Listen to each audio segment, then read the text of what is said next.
Selamat pagi Pak Roni, perkenalkan kami dari kelompok 3 ingin menjelaskan mengenai Assurance of Learning Operating System. Kami beranggotakan 5 orang dengan anggota Jeffrey Kurniawan, Jeremy Joharyadi, Kavin Jonathan Yusak, saya sendiri Natasha Kata Cahyadi, dan Michelle Lacey Angel J. Jadi pertama, kami akan menjelaskan mengenai virtual machine. Virtual machine adalah sistem virtual yang memungkinkan kita menjalankan beberapa sistem operasi secara bersamaan dalam satu komputer fisik. Sebagai contoh, ketika kita punya laptop Windows, lalu kita install Ubuntu Linux di dalam VirtualBox, Linux tersebut kemudian akan berjalan seolah-olah itu komputer fisik yang terpisah. Lalu nextnya, virtual machine ini berjalan di atas hypervisor yang mengelola pembagian sumber daya seperti CPU, RAM, dan disk dari komputer fisik atau host ke mesin virtual atau cache. Nah, contoh software virtual machine tradisional yang populer itu ada tiga. Yang pertama ada VirtualBox, dia itu open source, ringan, dan cocok untuk belajar. Terus nextnya ada VMware Workstation, dia itu performanya tinggi dan biasanya digunakan untuk profesional. Lalu nextnya ada Microsoft Hyper-V, di mana aplikasi ini merupakan software ini merupakan bawaan Windows 10 Pro ke atas. Lalu nextnya kita akan membahas mengenai kelebihan dan kekurangan VM. Kelebihan VM itu VM bisa dijalankan dalam OS apapun kayak Windows, Linux, maupun Mac OS. Terus nextnya VM itu terisolasi. Jadi ketika satu VM crash, dia tuh nggak bakal pengaruh ke sistem utama. Nah, namun VM pun juga punya kekurangan. Kekurangannya itu, VM tradisional itu cukup berat karena setiap instance membawa sistem operasi lengkap. Hal ini tentu memakan banyak resource seperti CPU, RAM, dan storage.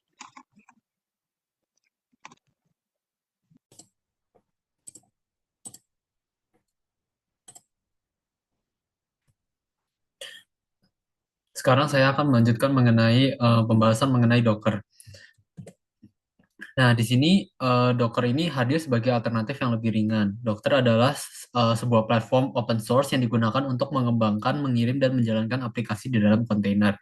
Nah, kontainer ini bisa kita bayangin itu sebagai contoh kayak versi ringan dari virtual machine, tapi dengan cara kerja yang lebih efisien dan cepat.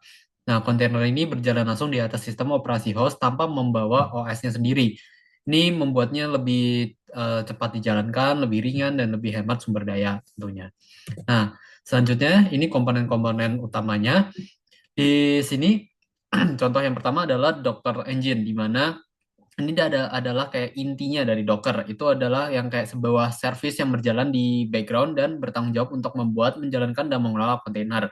Nah, lalu yang kedua sini ada Docker Hub. Ini adalah kayak layanan berbasis cloud semacam kayak Google Drive-nya Docker lah. Nah, di sini itu kita bisa menyimpan, mendownload, dan berbagi Docker image dengan orang lain.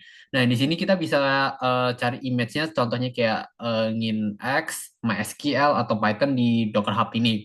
Nah, selanjutnya di sini ada Docker CLI. Itu adalah Docker Command Line Interface, di mana alat ini merupakan alat berbasis terminal yang kita gunakan untuk menjalankan perintah Docker, seperti Docker Run, Docker PS, Docker Build, dan lain-lainnya lah. Nah, lalu yang terakhir sini ada Docker Compose, di mana ini kalau misalnya aplikasi kita butuh lebih dari satu kontainer, contohnya misalnya satu untuk backup dan satu untuk database. Nah, ini Docker Compose ini cocok nih, apa yang bisa memungkinkan kita itu untuk menjalankan semua kontainer tersebut sekaligus berdasarkan file konfigurasi YAML kita.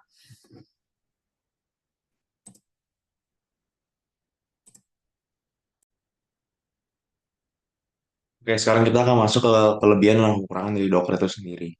Nah, untuk kelebihannya itu yang pertama tuh Docker itu sifatnya itu ringan. Jadi kontainer Docker itu tidak membawa sistem operasi penuh, hanya aplikasi dan dependensinya. Jadi konsumsi RAM dan storage jauh lebih kecil apabila dibandingkan dengan virtual machine. Kemudian dia juga bersifat portable. Jadi kamu tuh cuma perlu build kontainer itu sekali, kemudian menjalankannya di berbagai platform. Contohnya dari Linux, Windows, ataupun Mac. Dan semuanya itu akan tetap sama saja gitu. Kemudian itu tidak memakan waktu yang lama, jadi cepat gitu. Waktu startup kontainer itu hanya perlu beberapa detik dan sangat jauh lebih cepat apabila dibandingkan dengan virtual machine yang butuh booting lengkap. Kemudian selanjutnya adalah efisien. Dia itu ideal untuk arsitektur microservices karena setiap layanan bisa dijalankan sebagai kontainer terpisah. Kemudian yang terakhir itu ada yang namanya isolasi. Jadi dia meskipun ringan, kontainer itu tetap terisolasi. Satu kontainer tidak akan mengganggu kontainer lainnya. Jadi Docker ini tuh sangat cocok untuk kamu yang ingin membangun aplikasi modern, ringan, dan cepat yang bisa dijalankan di mana saja dan kapan saja. Kemudian untuk kekurangan dari Docker itu sendiri. Yang pertama itu adalah tidak cocok untuk aplikasi GUI yang membutuhkan akses hardware spesifik. Nah, Docker itu tuh lebih cocok untuk aplikasi berbasis terminal, web server, ataupun API. Aplikasi seperti desktop GUI ataupun yang butuh akses hardware spesifik kurang ideal dijalankan dalam Docker. Dan kemudian ada juga isolasi kernel yang terbatas ataupun keamanan bergantung pada OS host karena semua kontainer berbagi kernel. Semua kontainer berbagi kernel dari OS host. Jadi dari sisi keamanan, kalaupun host kamu rentan, semua kontainer juga bisa terdampak untuk penggunaan di produksi. Penting sekali menerapkan best practice dan kontrol akses tambahan. Jadi walaupun Docker itu sifatnya powerful, kita tetap harus memahami batasan dan menggunakan sesuai kebutuhan dari Docker itu sendiri.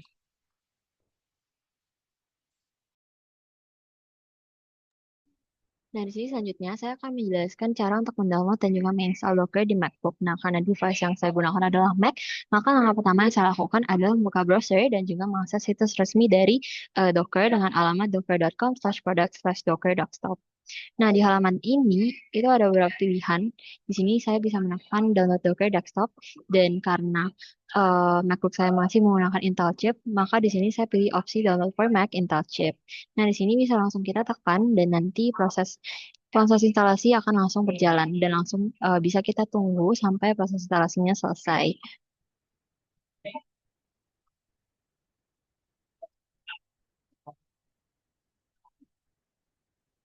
Nah, file yang diunduh itu berupa format .dmg, yaitu format installer standard di macOS. Nah, setelah proses download selesai, file installer ini tuh bisa dibuka untuk memulai instalasi Docker Desktop pada laptop.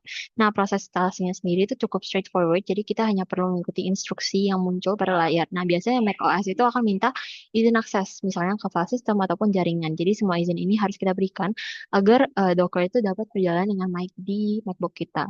Nah, kalau proses instalasinya sudah selesai, Docker Desktop itu bisa langsung dibuka lewat Launchpad atau folder application seperti yang sudah saya tunjukkan pada layar.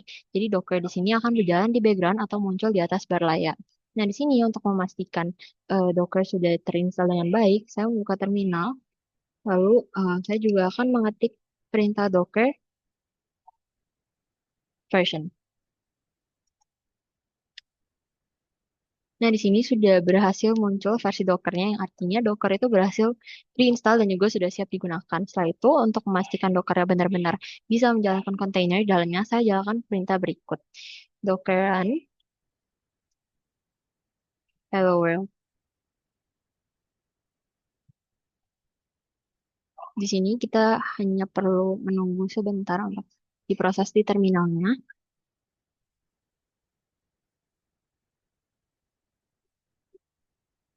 Nah, di sini sudah muncul output Hello from Docker yang menandakan bahwa Docker itu sudah berjalan dengan baik dan environment Docker itu sudah siap digunakan untuk menjalankan berbagai kontainer ke depannya. Jadi bisa disimpulkan bahwa proses instalasi dari Docker di Mac ini cukup mudah dan juga praktis karena sebuah kebutuhan itu sudah disediakan lewat Docker Desktop. Sekian penjelasan saya mengenai cara download dan install Docker pada laptop kita sendiri. Terima kasih. Oke, selanjutnya saya akan menjelaskan mengenai cara menggunakan Docker. Dimana bisa dilihat ini Dockernya, kontainer. Saya di sini belum ada muncul warna hijau apapun. Artinya Docker kontainernya tuh belum ada satupun yang dijalanin. Jadi cara untuk jalanin kontainernya kita tinggal ketik Docker run it. Misalkan kita mau menggunakan Ubuntu. Nah, Ubuntu-nya ini merupakan nama image yang digunakan. Dimana kalau misalkan kita belum ada di sistem lokalnya, maka Docker akan secara otomatis mengunduhnya dari Docker Hub. Nah, bisa dilihat di Dockernya ini udah muncul warna hijau. Artinya Docker container dari Ubuntu-nya ini udah dijalanin ya. Nah, untuk cara keluar dari exit dari kontainernya kita tinggal ketik exit aja. Dan harusnya yang di Ubuntu-nya ini udah mati atau warna hijaunya udah hilang ya. Kemudian kalau misalkan kita mau cek kontainer apa aja yang sedang berjalan, kita tinggal ketik docker pass. Nah, di sini nggak ada apapun ya, kosong ya. Artinya kontainernya itu emang nggak ada sama sekali yang sedang berjalan. Nah, kalau misalkan untuk melihat semua kontainer yang aktif ataupun yang nggak aktif, kita bisa lihat kita bisa ketik docker ps -a. Nah, bisa lihat ini kontainer-kontainer yang ada di lokal saya. Kemudian kalau misalkan mau ngejalanin kembali docker yang udah stop, kita tinggal ketik docker start dan container ID. Kita misalkan ambil docker ID yang ini.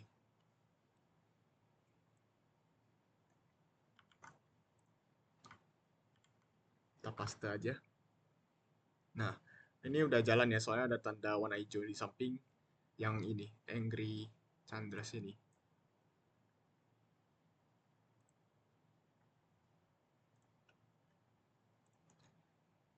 Kemudian kalau misalkan kita mau stop, kita tinggal ketik docker stop dan kita paste container ID ya. Nah, kita tunggu aja.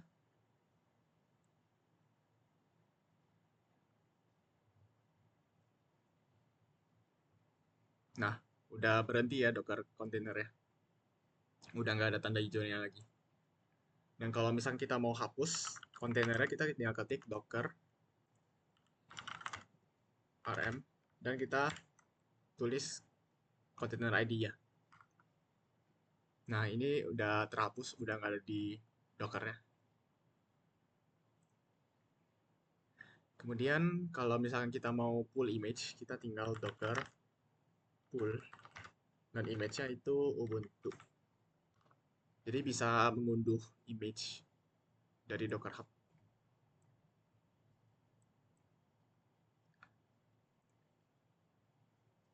Kemudian kalau misalkan kita mau lihat semua image apa aja yang udah diunduh ke dalam sistem kita, kita tinggal ketik docker images. Bisa dilihat Ubuntu, ada Hello World, Jupyter PySpark, dan lainnya. Dan kalau misalkan kita mau lihat kontainer terakhir yang dibuat atau yang dijalankan, kita tinggal ketik docker ps strip l. Bisa dilihat kalau terakhir saya jalanin itu yang Ubuntu ya. Itu dibuat 3 menit yang lalu. Dan mungkin segitu saja cara menggunakan Docker dari saya. Terima kasih.